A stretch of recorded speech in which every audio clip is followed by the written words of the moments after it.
আসসালামু আলাইকুম। আশা করি যে যেখানে আছেন সবাই ভালো আছেন, সুস্থ আছেন। আলহামদুলিল্লাহ, আল্লাহ পাকের রহমতে আমরা সকলে ভালো আছি, সুস্থ আছি। তো ভিডিওটা শুরু করলাম আজকে সকাল থেকেই। তো সবাইকে শুভ সকাল। তো সকাল সকালে রান্নাঘরে ঢুকলাম। রান্নাঘরে ঢুকে হচ্ছে ডিম চুলায় বসাইলাম সিদ্ধ। এক চুলা তার এক চুলাতে ডাল ছিল, রাতের তো ডাল গরম করতেছি।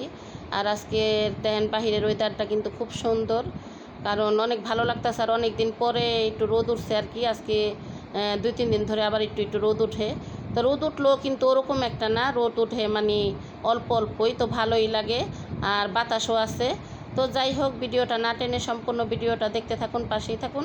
ভালো লাগলে অবশ্যই চ্যানেলটা সাবস্ক্রাইব করে দিবেন, লাইক কমেন্ট শেয়ার করে দিবেন। তো দেখতে থাকুন সম্পূর্ণ ভিডিও জুড়ে, পাশেই থাকুন। তো এই তো ওষুধ খাওয়ার পরে হচ্ছে আধা ঘন্টা পরে হচ্ছে এখন নাস্তা করতে বসলাম। ডিমও সিদ্ধ হয়ে গেছে।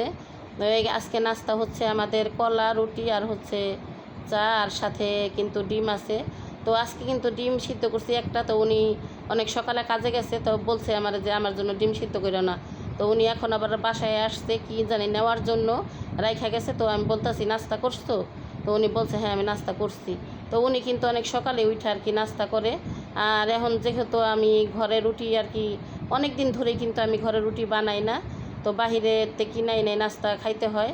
তো উনি কিন্তু সকাল উঠাই নাস্তা করে তারপরে হচ্ছে চলে যায়। তো এখানে আমি ডিমটা আর কি চলতাছি, কারণ আগে একটু ডিমটা খাই, তারপরে হচ্ছে এই তো এখানে আমি অর্ধেকটা কলা নিছি। কারণ এক কলাগুলো এত বড় ছিল। তো 5টা কলা আনছিল। 5টা কলা থেকে 2টা কলা আছে আর কি, অনেক বড় বড় ছিল কলাগুলো। তো 2টা কলা রাইখা দিছিল যে সকালে নাস্তা করো। তো 2টা কলা তো আমার পক্ষে খাওয়া সম্ভব না, অর্ধেক কলাই যথেষ্ট। কারণ কলাগুলো আপনারা দেখছেন অনেক বড় ছিল। কলা দেখলে হচ্ছে ভয় করে। আর এখানে হচ্ছে নাস্তা করার পরে অনেকক্ষণ পরে হচ্ছে আরও টুকিটাকি ঘরের কাজকর্ম করলাম, করার পরে হচ্ছে চলে আসলাম রান্নাঘরে। আর ইদারিং ধরে একটু চুলার আর কি গ্যাসটা একটু কইমা যায়। তো ভাবলাম আগে গুঁড়া মাছের তরকারিটা বসাই। তো গুঁড়া মাছ বলতে মিশালি মাছ না। তো এখানে আজকে আমি রান্না করব হচ্ছে কাসকি মাছের চচ্চড়ি, আর হচ্ছে লাউ দিয়ে চিংড়ি মাছ দিয়ে রান্না করব। তো লাউটাও আনাইছি, লাউটা খুব সুন্দর, অনেক মানে কচি কচি ছিল আর কি। কারণ বাত্তি লাউ কিন্তু ভালো লাগে না, খেতেও ভালো লাগে না। আর এখানে হচ্ছে আমি আর কি তরকারিটা মাখাইয়া বসাবো। তো ভাবলাম যে একটু টমেটো বের করি, কারণ টমেটোটা বের করতে না মনে ছিল না। আর আমি কিন্তু প্রতি বছরে আর কি অনেকগুলো করে টমেটো গালায় রাখি, কারণ এখন বাজার থেকে কিনে আনলে ওই টমেটোগুলো ভালো হয় না, দামও বেশি, আর ভিতরে শক্ত, গলতে চায় না, সিদ্ধ হতে চায় না আর কি। তো এই জন্য না আমি প্রতি বছরই যাতে যখন নাকি সিজনটা কম থাকে টমেটোমের, তখন যাতে খেতে পারি, এর জন্য আর কি অনেকগুলো করে আমি গালায় রাখি। তো এর জন্য তো সাথেই থাকুন, দেখতে থাকুন। তো তরকারিটা আর কি আমি বসানোর জন্য তরকারিটা মাখাইতেছি। আর এখানে কিন্তু আমি আদা বাটা দিতে ভুলে গেছি, তো মেয়েরে বললাম যে আদা বাটাটা আনো। তো মেয়ে আর কি আদা রসুনের বাটি আমার রয়েছে ফ্রিজে, তো আমি বাটিটা আর কি বের করি নাই। তো আমার মেয়ে আর কি আদা রসুনের বাটি আনতে গেছে। তো আনলে আমি একটুখানি আদা বাটা দিয়ে তারপরে হচ্ছে আমি হচ্ছে পানি দিয়ে দিব হাতটা ধুইয়া। তো এই তো আদা বাটা নিয়ে আসছে। আর গতকালকে কিন্তু আমার নাতিরে দেখছেন আমার ভিডিওর ভিতরে, ওর দাদার যন্ত্র নিয়ে ওই খুব কষ্ট করে কিন্তু উপরে উঠছে। তো ওর দাদা কিন্তু নিচে থেকে অনেক চিল্লাইতেছে যে তুমি বাইয়া নিও না, তুমি নিও না। তো তারপরও কে শুনে কার কথা। তো আমার নাতিটা না কালকে আর কি ভিডিওটা অনেক বড় হয়ে যাবে, এই জন্য আমি আর কি বলতে পারি নাই। তো ও না আর কি একেবারে পুরা মানে সম্পূর্ণ আমার ছোট ছেলেটার মতো, আমার যেই ছেলেটা মারা গেছে আর কি।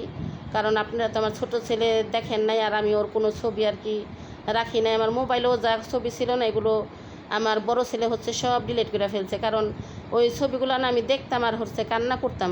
এই জন্য আমার বড় ছেলে না সব ডিলিট করে ফেলছেন। তা না হলে আপনাদেরকে আমি দেখাইতাম একটা ছবি, ওর চেহারাটা আর হচ্ছে আমার ছোট ছেলের চেহারাটা, মানে ওর চাচার একেবারে সেম একরকম। আর একেবারে মানে ওর অনেক কাজকর্ম হচ্ছে আমার ছেলের মতন।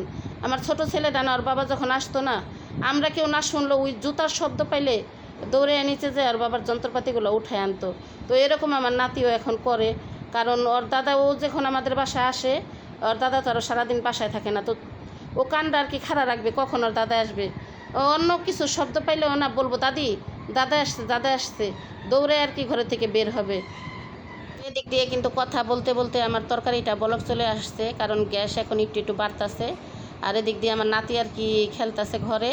তো নাতিকে আর কি গোসল করাবো, গোসল করে খাওয়ায় তারপর হচ্ছে ওকে শোয়াবো। আর এই দিক দিয়ে আমি আরেক চুলাতে হচ্ছে লাউ তরকারিটা বসানোর জন্য দিয়ে দিলাম, কারণ বসিয়ে দিছি যেহেতু গ্যাস একটু বাড়ছে, তো বসে থেকে আর লাভ নেই। আর কারণ ঘর রান্নাবান্না শেষেও কোনো অনেক কাজকর্ম থাকে, তো সব কাজকর্ম শেষ করে এখন আসলাম হচ্ছে খাওয়া দাওয়া করতে। আর আমার মেয়ের জন্য কিন্তু মরিচ ভর্তা করছি, কারণ আমি তরকারিতে ঝাল দিই না।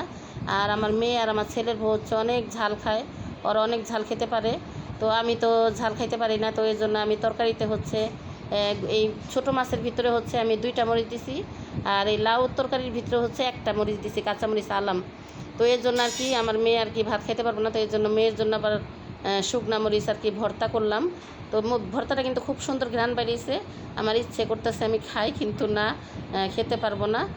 তো যাই হোক, আমার ভিডিওটা আজকে আপনাদের কাছে কেমন লাগলো কমেন্ট বক্সে জানাবেন। কথার মাঝে কোনো ভুল ত্রুটি হলে ক্ষমার দৃষ্টিতে দেখবেন।